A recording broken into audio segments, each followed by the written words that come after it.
Agora, Mauro César Pereira, sobre a situação do Flamengo, tá? O Flamengo enfrentou o Botafogo, também tivemos clássico no Rio de Janeiro, e você mesmo chegou a dizer nas suas redes sociais que o Flamengo chegou a ficar com 5 ou 6 jogadores da base dentro de campo, no time titular ali, jogando contra o Botafogo, e quem perdeu a cabeça foi o Botafogo, né?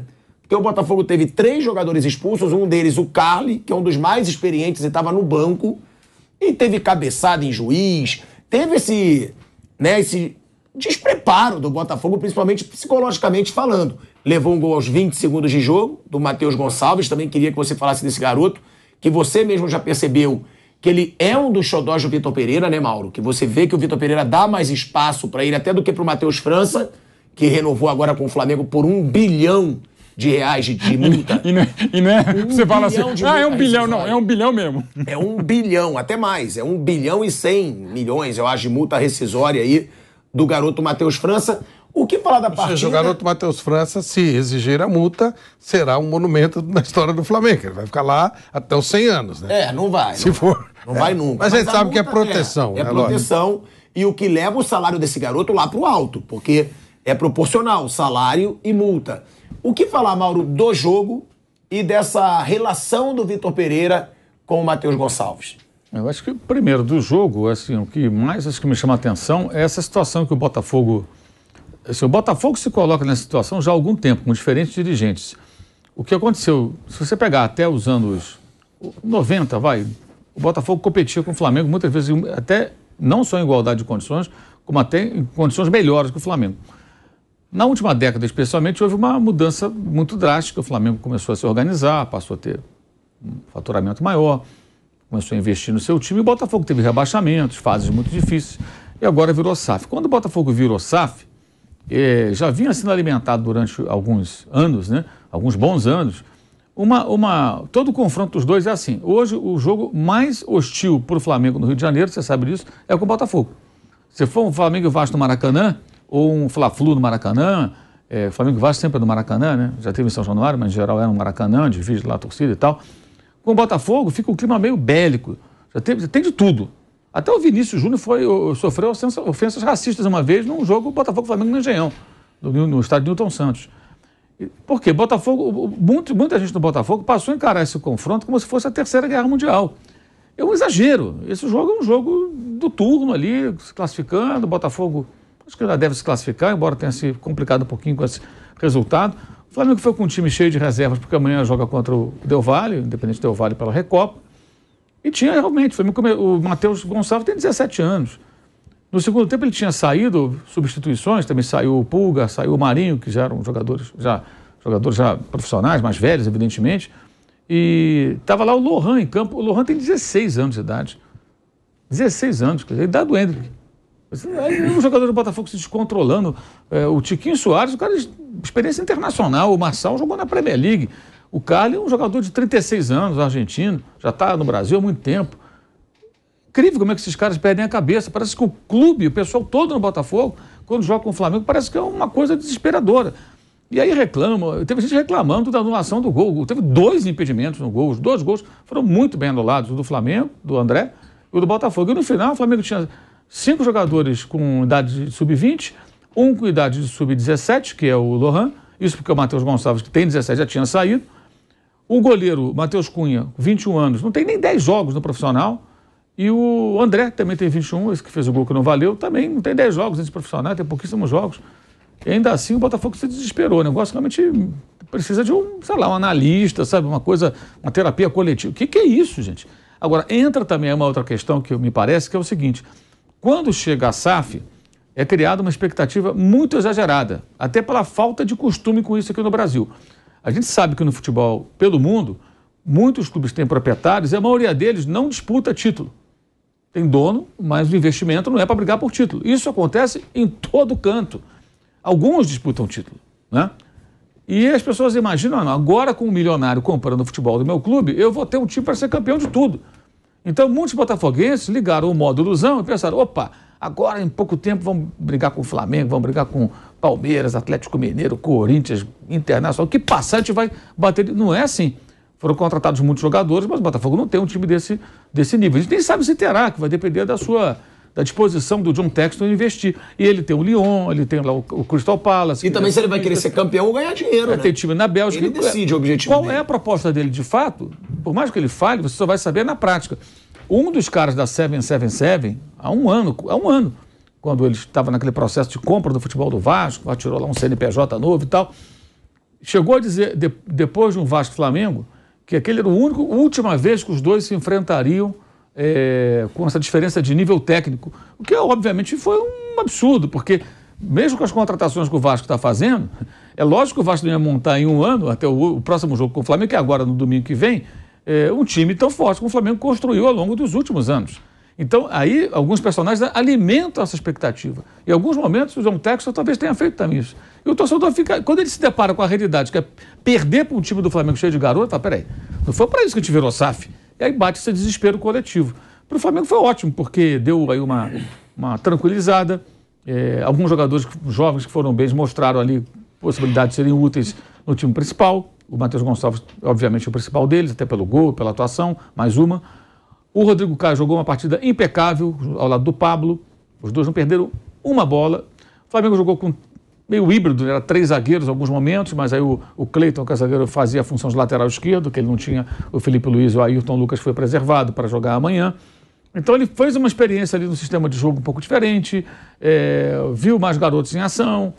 Os zagueiros jogaram muito bem, o Rodrigo Caio deu uma entrevista importante no final do jogo, que foi uma direta para os seus colegas que ficaram no Rio treinando. Sem dúvida. Sobre a necessidade de fazer algo mais do que sua habilidade, sua técnica, não basta. Ele foi e falou, assim, sentado no trono de quem foi talvez o melhor em campo. Ainda tem isso. Então ele não falou assim do nada. Estava passando pela praia, alguém, Rodrigo, dá entrevista. Não, e de quem foi campeão de Libertadores e brasileiro como titular absoluto do Flamengo. E terminou o jogo jogando muito bem. Então, assim, ele sai de campo como um dos melhores em campo, se não o melhor, né? O Botafogo criou muito em função de sua ótima atuação e dá esse recado. Então, acho que foi um sábado que o Flamengo teve muito... O Flamengo tirou muito mais desse jogo do que poderia tirar. Pelo desespero do Botafogo, pela vitória, pelo gol do menino muito novinho, pelo Rodrigo Caio também, o Pablo também ao lado dele, os dois jogaram uma ótima partida. O goleiro Matheus Cunha também fez uma partida muito boa, fez uma defesa boa no primeiro tempo e uma decisiva no final, com 9 homens, o Botafogo quase empatou. Esse eu acho que se bobear já pode começar a ameaçar o Santos. E agora tem muita gente achando isso, eu acho um pouco cedo para tanto, né? Mas ele correspondeu, o garoto foi bem. É preciso jogar mais partidas. Eu acho até que talvez ele possa colocá-lo em ação mais vezes para ver como ele vai sair. Se bem que agora só tem 2 clássicos, né, além do jogo de amanhã. Ele tem amanhã o Del Valle, domingo o Vasco e quarta o Fluminense. Né? E o Flamengo, se vencer o Vasco no domingo, ele já ganha a Taça Guanabara e garante o primeiro lugar. Então foi ótimo, o Flamengo foi ótimo. Assim, deu uma acalmada, né, naquela semana. E jogou uma pressão, na minha opinião, muito claramente, jogou uma pressão nos titulares para amanhã. Porque o torcedor viu um time muito mais ativo, muito mais combativo, marcando alto em alguns momentos do jogo, como a bola é roubada ali, que gera o gol, que é algo que o técnico quer e os jogadores não conseguem executar. E aí a pergunta que ficou sendo feita é assim, vem cá, por que esses caras falam que o fulano está fora de forma, o outro está fora de forma, né? E esses não estão fora de forma, né? Por que não estão fora de forma? O que acontece aí?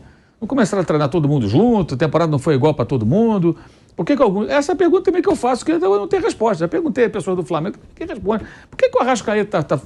Eu ouço isso há quanto tempo? A Arrascaeta está fora de forma. Ano passado tinha um problema de pubis. Ele não podia fazer os treinamentos como os demais, tinha que se preservar. Isso afeta a sua preparação física. Mas agora, se ele está bom, por que está fora de forma? Por que o outro ali, fulano, ciclano, não consegue render? Essa é uma pergunta que ninguém responde. Amanhã a gente tem outra oportunidade. Uma semana só treinando e descansando, né? Jogaram terça... Voltaram, na quarta-feira já estavam no Rio de Janeiro, recuperação, quinta, sexta, sábado, domingo, segunda, uma semana inteirinha. Nem viajaram para Brasília. Nem viajaram, nem o Vitor Pereira foi, né? Aí, primeiro correu uma versão de que ele não conseguiu pegar um avião porque pegou engarrafamento lá de carnaval, depois do treino. Depois disseram que ele já não iria. De uma forma ou de outra, pouco importa. Ele que escalou o time, obviamente, o Rui Quinta, que auxiliar, ficou à beira do campo ali executando as funções. Mas eu acho que o Flamengo foi ótimo, foi muito melhor do que o Flamengo poderia imaginar. Porque, bem ou mal, você venceu o rival, como Botafogo, agora no momento que fez investimentos, né, contratou vários jogadores. E o destempero do adversário, eu acho que isso deu uma fortalecida. O Botafogo só alimentou o Flamengo nesse jogo de sábado e eu acho que o Botafogo, repito, alguém tem que parar e pensar, o que acontece? Assim, eu estou para ver coisa igual a de sábado. Assim, quem não viu o jogo, procure os lances polêmicos, não, os lances das expulsões. É um negócio assustador, o descontrole desse pessoal. Agora, tem isso, né, Nilson? Eu vi que você estava concordando. É uma verdade. O normal é o jogador experiente dar exemplo pro jogador da base.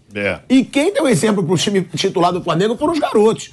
Porque realmente eu não vejo essa intensidade que os garotos tiveram contra o Botafogo no time titular do Flamengo. Eu não vejo a vontade que os garotos tiveram contra o Botafogo no time titular do Flamengo. Realmente o time titular do Flamengo tem grandes nomes, tem tudo pra fazer uma excelente temporada, mas tá um time bem xoxo. Porque tem nesse começo. Não muita tá gente mostrando intensidade, não tá mostrando vontade. Muita gente vencedora, muita gente milionária e acomodada.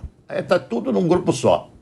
Eu falei, acho que mas aí tem o Palmeiras também. Sim, e aí? Sim, mas o Palmeiras tem um treinador bem melhor que o treinador do Flamengo. E um trabalho também mais longevo que nenhum treinador do Flamengo consegue ficar também. Trabalho mais. Seis, né? Trocou 6 treinadores, né? Então ele tem isso aí, tem esse grupo. Eu tinha muito contato com o ex-treinador do Flamengo, o Dorival. Então eu sei bem essas coisinhas que ele me falava, porque ele tinha que motivar a cara, que ele sentia que o cara estava bem acomodadão. Sabe, o cara, um grupo que tá ganhando há tanto tempo. O Muricy falava isso, rapaz. Você ganhar um campeonato brasileiro é duro. Você ganhar o segundo é difícil. Você motivar o mesmo grupo que ganhou 2 seguidos para ganhar um terceiro é um parto. Então o Flamengo tem esse problema. Ele tem um problema de motivação para essa galera que é milionária, acomodada, tranquila, um monte de astro aí, não é verdade? É isso que tem o Flamengo. Então, essa garotada, isso que aconteceu no jogo contra o Botafogo é muito bom, porque vai fazer que esses caras se coçem. Porque se tiver um treinador de peito mesmo, ele chega, meu, é o seguinte, aquele garoto tá voando, vou botar esse garoto aqui jogar. Aguenta um pouquinho aí. Se tiver um cara de peito, ele faz isso. Então é isso. E eu acho que uma das melhores coisas que aconteceu foi essa declaração do Rodrigo Caio. O Rodrigo é um cara muito sério, a gente conhece o Rodrigo desde aqui, desde quando começou no Morumbi, né? É um cara muito sério. Ele só não consegue ter uma sequência, que ele foi operado pelo Dr. Marco Aurélio Cunha, já há muitos anos atrás, e esse maldito problema de joelho dele é difícil agora de ser contornado, sabe? É uma coisa muito difícil, é um problema crônico que tem o Rodrigo Caio. Infelizmente é um problema crônico, mas ele é um cara muito correto. Ele é um cara muito correto.